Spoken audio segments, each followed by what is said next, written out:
మాజీ మంత్రి వైసీపీ నేత సిదిరి అప్పలరాజుకు బెయిల్ లభించింది. రోడ్డు ప్రమాదం కేసులో ఆయనకు సోంపేట కోర్టు బెయిల్ మంజూరు చేసింది. దీంతో గత 23 రోజులుగా రిమాండ్ ఖైదీగా జైల్లో ఉన్న సిదిరి అప్పలరాజుకు ఊరట లభించినట్లయింది.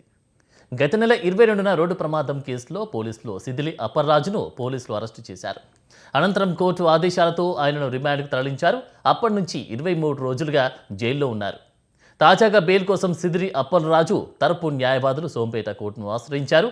పిటిషన్పై విచారణ జరిపిన కోర్టు ఆయనకు బెయిల్ మంజూరు చేసింది. బెయిల్ మంజూరు కావడంతో సిదిరి అప్పలరాజు త్వరలోనే జైలు నుంచి విడుదల కానున్నారు. ఈ కేసులో తదుపరి విచారణ ఎలా కొనసాగుతుంది అన్నది ఇప్పుడు ఆసక్తికరంగా మారింది.